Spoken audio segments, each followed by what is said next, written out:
Bonjour, aujourd'hui on va s'intéresser à un thème de spécialité du programme de géopolitique de terminale, en l'occurrence l'environnement.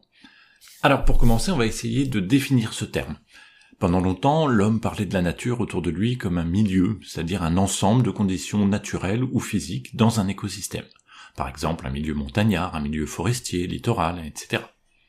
Et souvent le milieu et les humains qui l'habitaient étaient vus de manière séparée, comme s'il n'y avait pas de lien entre eux. Ou alors il pouvait y avoir un lien de causalité. La nature imposait sa force et ses débordements à l'homme, par exemple lors d'un séisme, d'une éruption volcanique ou autre. À partir de la révolution industrielle, et surtout au XXe siècle, l'homme prend conscience de l'impact de ses activités sur le milieu. Il y a donc une interaction entre les deux. Le milieu peut influencer les sociétés humaines, mais l'inverse est vrai aussi. Aujourd'hui d'ailleurs, on estime que les deux, milieu et société, sont étroitement liés et ne peuvent être séparés. C'est la définition moderne de l'environnement. Alors, cette notion d'environnement, elle est surtout popularisée dans les années 1960-1970, dans le contexte de la remise en cause de la société de consommation.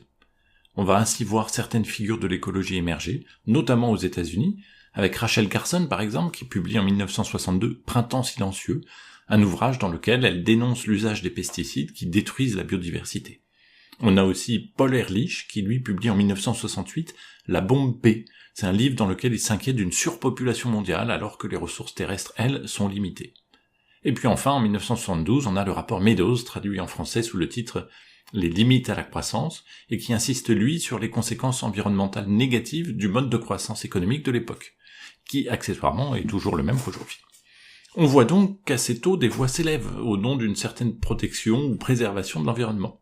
C'est d'ailleurs toujours dans les années 70 qu'est fondée l'ONG Greenpeace, qui multiplie les actions d'éclat afin de protester contre les dangers du nucléaire ou les dégâts causés à l'environnement. De nos jours, de nombreux outils, comme l'empreinte écologique ou le jour du dépassement, cherchent à sensibiliser la population mondiale, et les experts internationaux du GIEC publient régulièrement des rapports scientifiques sur le climat et son évolution. Et malgré ça, l'impact des activités humaines sur la planète a tendance à augmenter. Vous avez dû voir en cours que la première étape importante, c'est la révolution néolithique, il y a 10 000 ans, lorsque l'homme s'est sédentarisé, qu'il a développé l'agriculture, l'élevage, et donc aussi les premiers déboisements. Mais ce phénomène s'est accentué depuis la révolution industrielle, à partir de la fin du XVIIIe, début du XIXe siècle, et surtout depuis 1850, où on a un développement toujours plus rapide des techniques de la mondialisation, des communications, mais aussi des dégradations sur l'environnement. C'est ce que l'on appelle la grande accélération.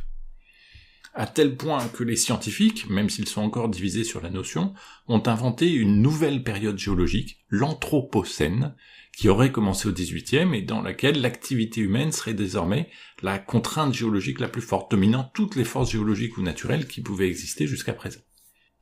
Alors c'est sûr, il y a déjà eu des périodes de refroidissement ou de réchauffement dans l'histoire de la planète, mais ce que l'on connaît aujourd'hui en termes de réchauffement va bien au-delà du petit optimum médiéval qu'on avait pu connaître au Moyen-Âge ou du petit âge glaciaire.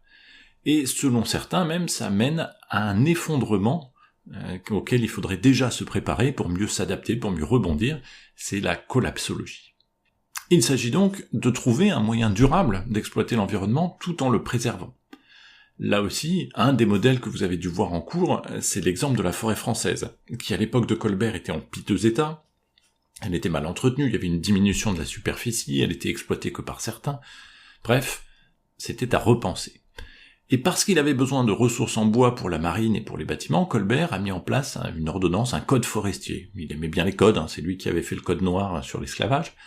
Bref, il a mis en place un code forestier visant à exploiter, mais aussi à protéger et à renouveler la ressource en bois, par exemple avec une politique de reboisement. Cela s'est poursuivi depuis 300 ans avec d'autres codes, avec la création de l'Office national des forêts par exemple, et c'est cela qui a permis à la forêt française de doubler sa superficie, tout en répondant aux usages, et y compris à des nouveaux usages, des usages récréatifs.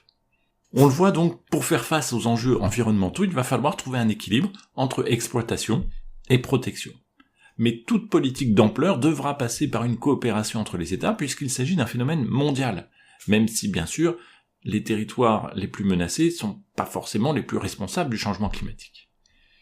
Or, depuis la conférence des Nations Unies sur l'environnement à Stockholm en 1972, qui était la première grande conférence internationale, jusqu'à la COP21 à Paris en 2015, qui avait été considérée comme un grand succès, en passant par le sommet de la Terre à Rio en 92, de nombreuses réunions internationales ont eu lieu, apportant certes des progrès, mais des progrès qui semblent bien lents et bien limités face à l'urgence du problème.